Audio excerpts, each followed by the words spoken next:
Biko, it's so good to see you. Xal-Sisei, it's our friend. They came to see us. It makes some of the egg tenders uncomfortable, but Mina doesn't seem to mind.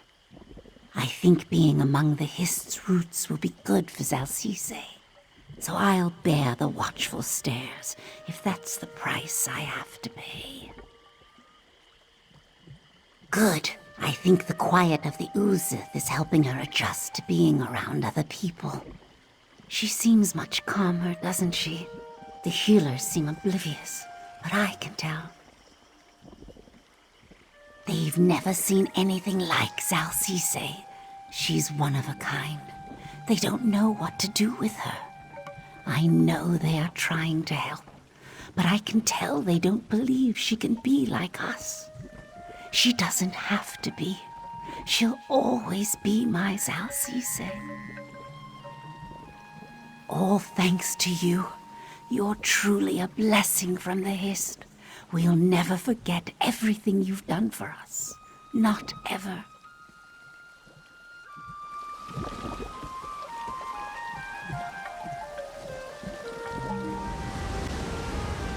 Be mindful of your head. This is a fruitful place to gather termite larvae, if you are wary of the occasional falling plank. Once, I think, Sithis tired of it and returned it to the trees. The Changer is boundless in its creativity, yes. I do not, but I saw Am-Lai guiding a Malil to the ridge above. Imperials seem to have interest in such things. You'll have to go through the sunken bulwark east of here to get up there. Do not pay too steep a price for your curiosity.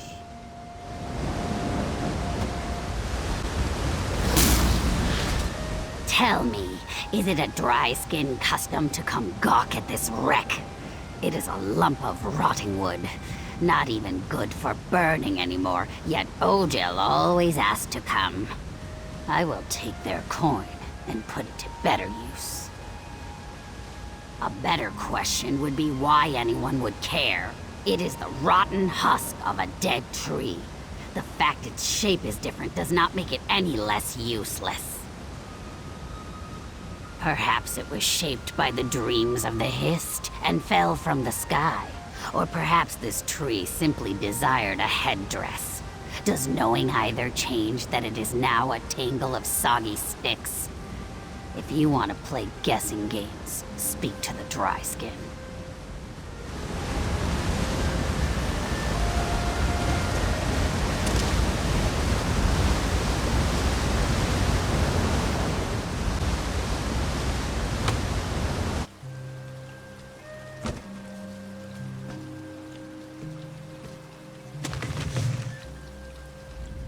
Hold on, watch where you're stepping. This is an anthropological site now, no place for tourists and hikers. Although, you have the look of an explorer about you. If you're with one of the expeditions, I suppose you could stay and observe. Strillian Calidus, Scholar Emeritus at the Imperial Naval Consortium. Or what remains of it. I happened to be on sabbatical when the Alliance War began, and now it's been extended indefinitely. Show some respect. This wreck is the Dominus Fatum, one of the most storied vessels of the First Empire. Its crew apprehended the notorious Black Marsh pirate Red Brahmin during the reign of Empress Hestra, a testament to their resolve. When Empress Hestra demanded the head of Red Brahmin, most of his pursuers chased him from the Topal Bay all the way into Black Marsh. The Dominus Fatum, however, chose to brave Shadowfen's uncharted rivers and head him off from the north. Sacrifices were made, but they were not in vain. Though the Dominus Fatum became mired in the swamp, it made it closer to Black Rose than any other ship, and its crew captured Red Brahmin, much to his surprise, I'm sure.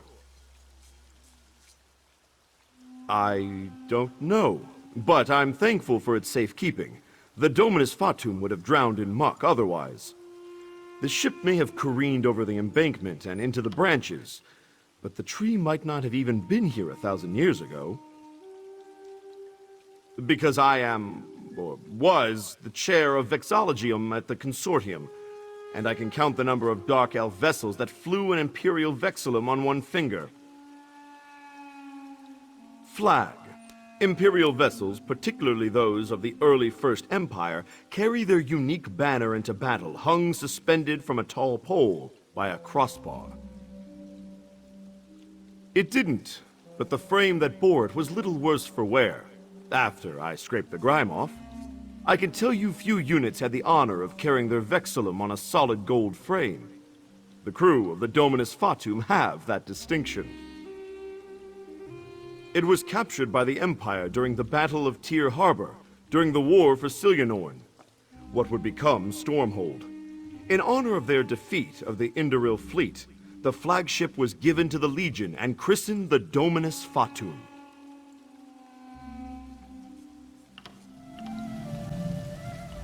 You with the blackguards? I already told you, fetchers, that I'm not interested in joining your little band of merry murderers. I'm just camping up here for a few days, and then I'll be on my way. Oh, all right then. I'm just a little bit tense is all. So far, all the blackguards have done is make vague threats, but I know their reputation. They're as rotten as the prison they all live in. Black Rose Prison? Don't know much, I'm afraid. Used to be owned by the Imperials. Named after an old city nearby, I believe, though I'm sure that's in ruins too. As you can tell, it's no longer operational. Now it just houses the blackguards. Because the blackguard founders were former Naga inmates. This was decades ago, of course. I'm sure all the original members have died off by now. Drakey the Unchained leads them now. He accepts everyone. The original blackguards would only accept Argonians into their ranks, but when Drakey took over, that all changed. Now they accept anyone, no matter their race. They even tried to recruit me, a dark elf.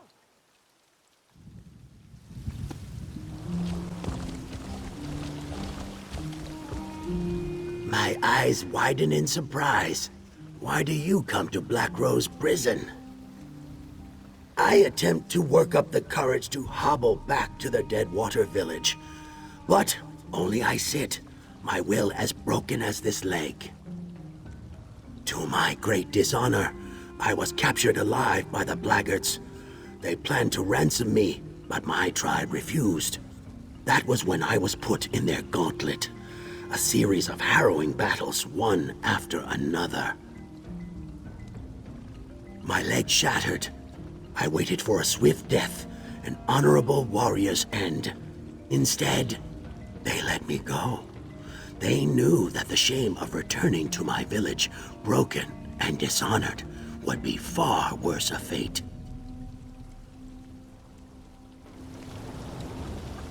This morning. Bugs! We are touring Black Marsh, my lady. Black Marsh. How could you not expect such things?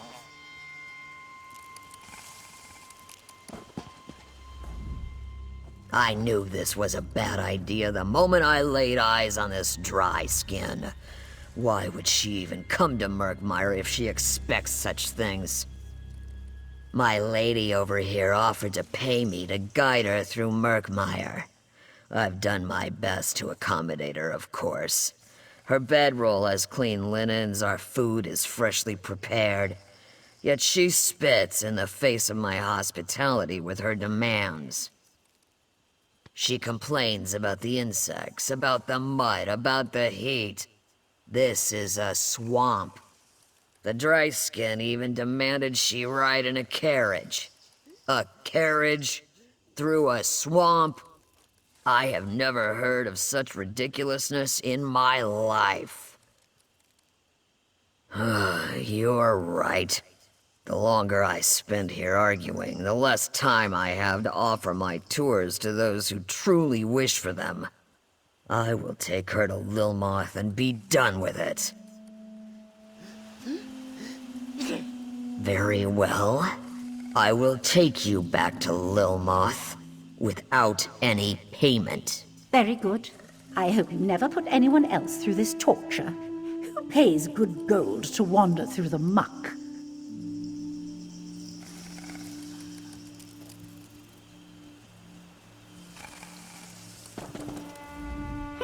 Finally, some justice has prevailed in this dreadful place. If I gave that lizard even one gold piece, it would be one too many. I do not mourn the lost gold as much as my lost pride. Perhaps I should reconsider my line of work. I was told this was a tour of the wondrous mysteries of Murkmire, not a trek through some desolate swamp. What? Did my lady not realize that Murkmire was a swamp? What else could you possibly expect?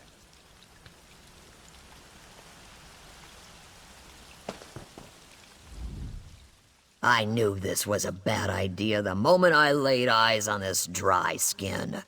Why would she even come to Murkmire if she expects such things? My lady over here offered to pay me to guide her through Murkmire. I've done my best to accommodate her, of course. Her bedroll has clean linens, our food is freshly prepared. Yet she spits in the face of my hospitality with her demands. She complains about the insects, about the mud, about the heat. This is a swamp. The dry skin even demanded she ride in a carriage. A carriage? Through a swamp? I have never heard of such ridiculousness in my life. I simply cannot believe this lizard swindled me like this. I was promised a wondrous tour. Wondrous! And so far, all I've gotten is bugs in my hair and my shoes drenched in swamp water. How was I... What do you mean, how was I swindled? I already told you. I'm expected to pay for bug-filled linens and treks through the swamp. I was told I would be exposed to the beauty and mysteries of Murkmire, and that was not delivered. Well, no, but it's common sense that I should be offered these things. Why, they laughed in my face when I asked for a carriage. I'm not satisfied, and I'm not paying, and that's that. What? You really think she would do that? Oh, what am I saying? Of course she would. She's a lizard, after all. Oh, very well. I'll pay. Get me back to Lilmoth before something devours me, and the gold is yours. Very well, my lady. I'll get you back to Lilmoth after you've paid me half of what you promised.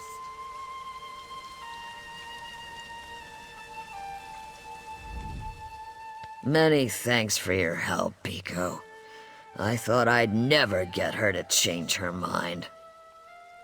This lizard might as well be holding me for ransom. No matter. Once I'm back in Lilmoth, I'm boarding the first ship to Somerset. These teams are not evenly matched. Makusta hasn't even had her third lick of the frog, and they put her in left field. No contest at all. You've never seen Teeba-Enu? It is both ritual and sport. The rules, much like our lives, are always in flux. Most dryskins have trouble understanding it. Well, truthfully, many Saxhleel have trouble understanding it. Do you wish to stand before me for many, many seasons? Because that is how long it would take to explain. Well, I do not have such time. The next game is set to begin any moment now. Be off with you, lest you distract me further.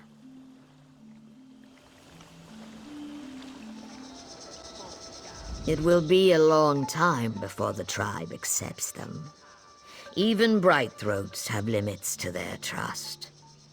I am hopeful that we will all grow stronger from this ordeal.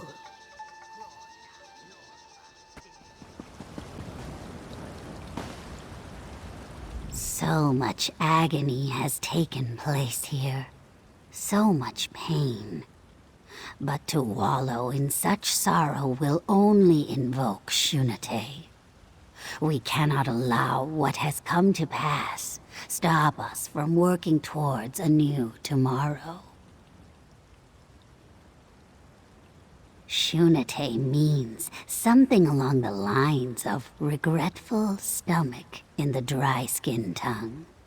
It is the pain caused by holding on too tightly to that which has come to pass. Sorrow, anger, suffering. If you do not let them go, they will consume you. Of course, our culture revolves around accepting change. We build homes of wood, knowing they will break in the storm and be rebuilt again. Know that all things are not permanent, and accept that. Only then can you find peace.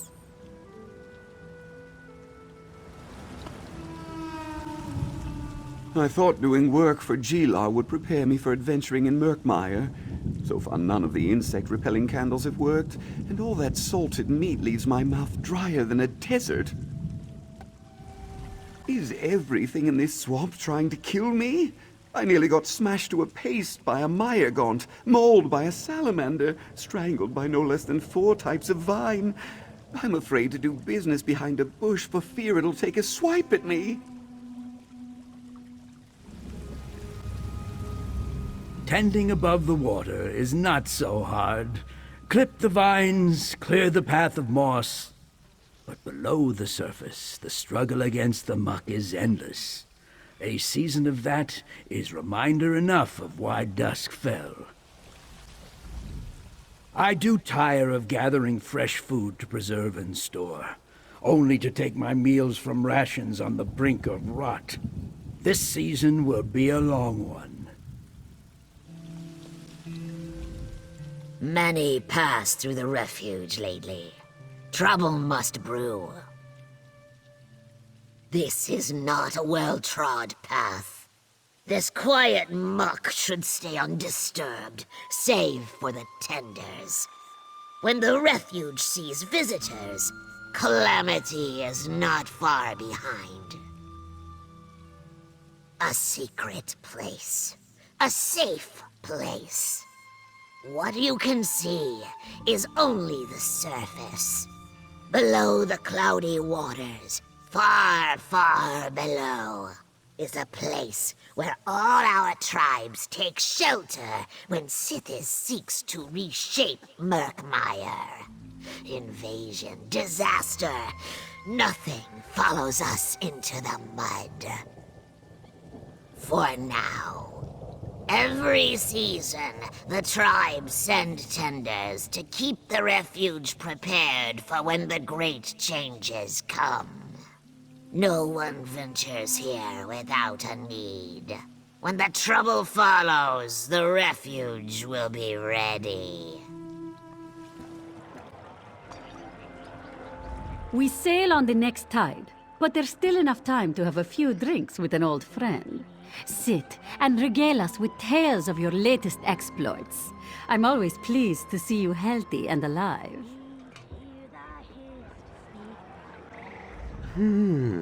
So you have returned. Not many choose to. Come then, let us speak. Once I was Shadowscale. I lurked within the darkness, waiting for my time to strike. My victims were many, of course. Young and old, rich and poor. Those who were cruel, and those who were kind. And in that way, I honored Sithis. I did. I grew old and weak. When my eyes began to fail me, it was time to move on. I had options.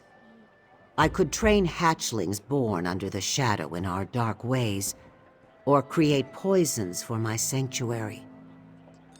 But I felt those choices to be limited. Ineffectual, perhaps. I would never see the fruits of my labor.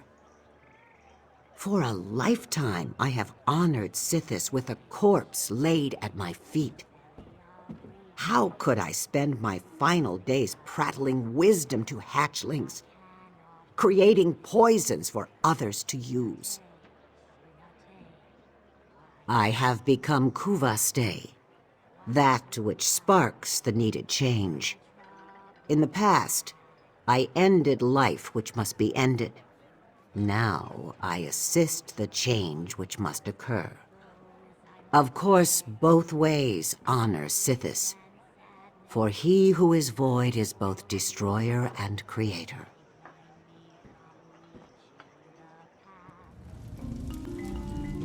You performed a miracle! A Hist has awakened and a new tribe has emerged from the swamp.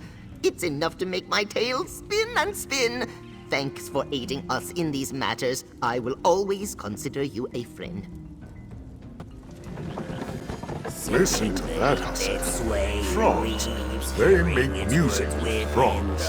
Well, if you can call that music. Speak, hear the hist. Speak, hear the hist. Speak, It's different, though, isn't it? A sound found only in Murkmire. Below the roots forever A sound that should stay in Murkmire, if you ask me. Of our dead.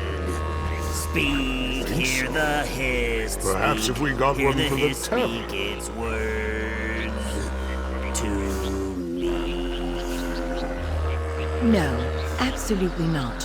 Who would we even get to From ship its such an sap, instrument? we gain our life. By its judgment, we end strive. Tribe and hist, sky and sun. All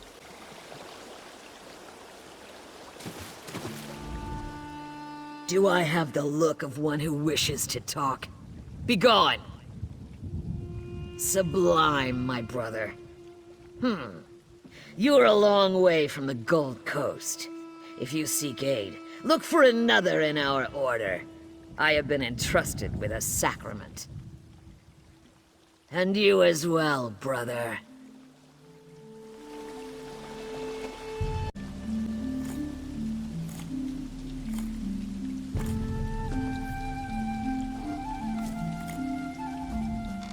After whittling the wood, I use slug mucus to paint the designs. It may be acidic, but the color always comes out just beautiful.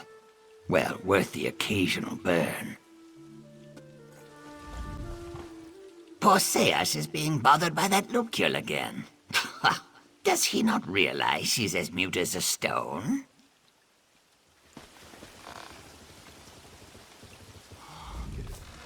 My favorite month of the year is Saxhlil. It is when the tribe members are encouraged to focus on creative pursuits, whether it be pottery, weaving, or woodcarving. By the end of the month, many beautiful things have been created. I've carved quite a few seed dolls for bonding rituals. Frogs tend to be the most popular.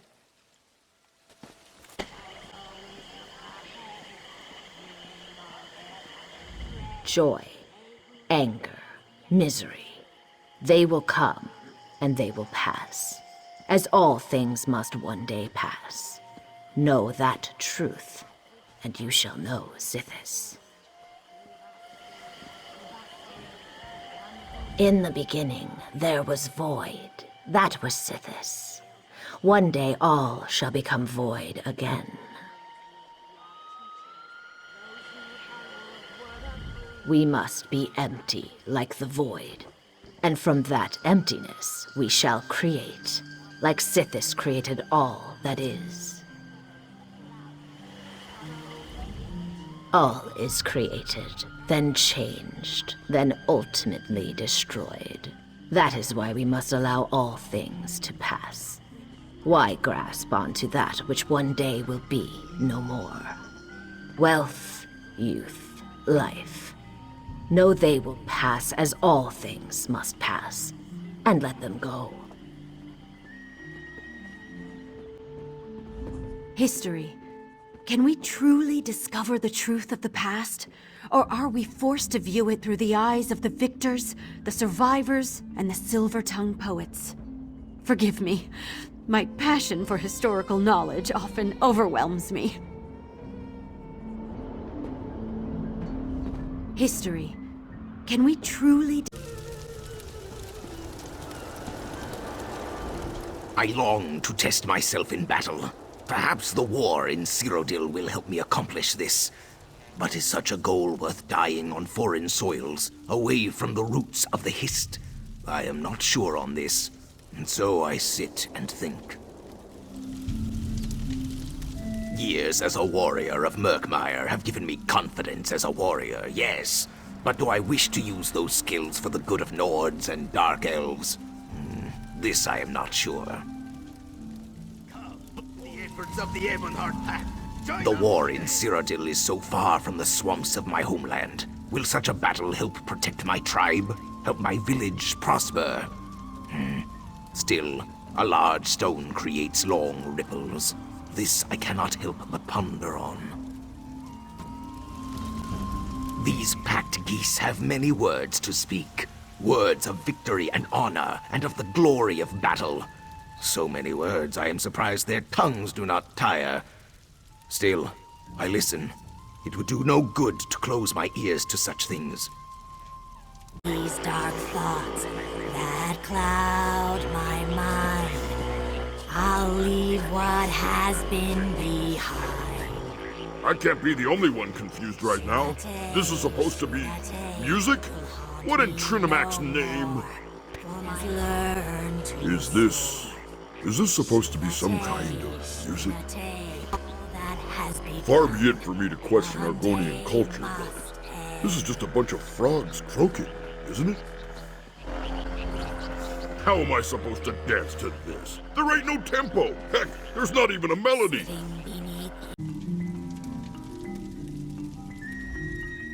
Good to see you again. I'm so glad you decided to come to Murkmire. I really am. We could use your help, and that's a fact. Where else would I be? I go where Famia and Concordia need me, and right now, that's right here. I'm cataloging the latest relics discovered by our explorers, and I need to be quick. Look, I even found a place for the cursed skull. Oh, Concordia's off dealing with benefactors and recruitment back in the more civilized sections of Tamriel. Famia expects her to return soon, though, and that will be a good thing. The sisters work best when they work together. Where else would we put it? Oh, you mean the legend. I don't think the golden skull of Bilakar poses any more danger to Murkmire. At least not any more than usual. Don't worry, though. We'll keep the skull safe. I promise. Famia's a consummate researcher who's as smart as a sap speaker. She's a little less sure-footed when it comes to field work, but she does much better when Concordia's nearby to help her. Some of our benefactors also help out, such as Cassandra. As I said, one of Cyrodiil Collection's benefactors. She's wealthy, shrewd, competent. She might be the most competent Argonian I've ever met, and that's a fact. She's been quite instrumental in getting our current expedition off the ground.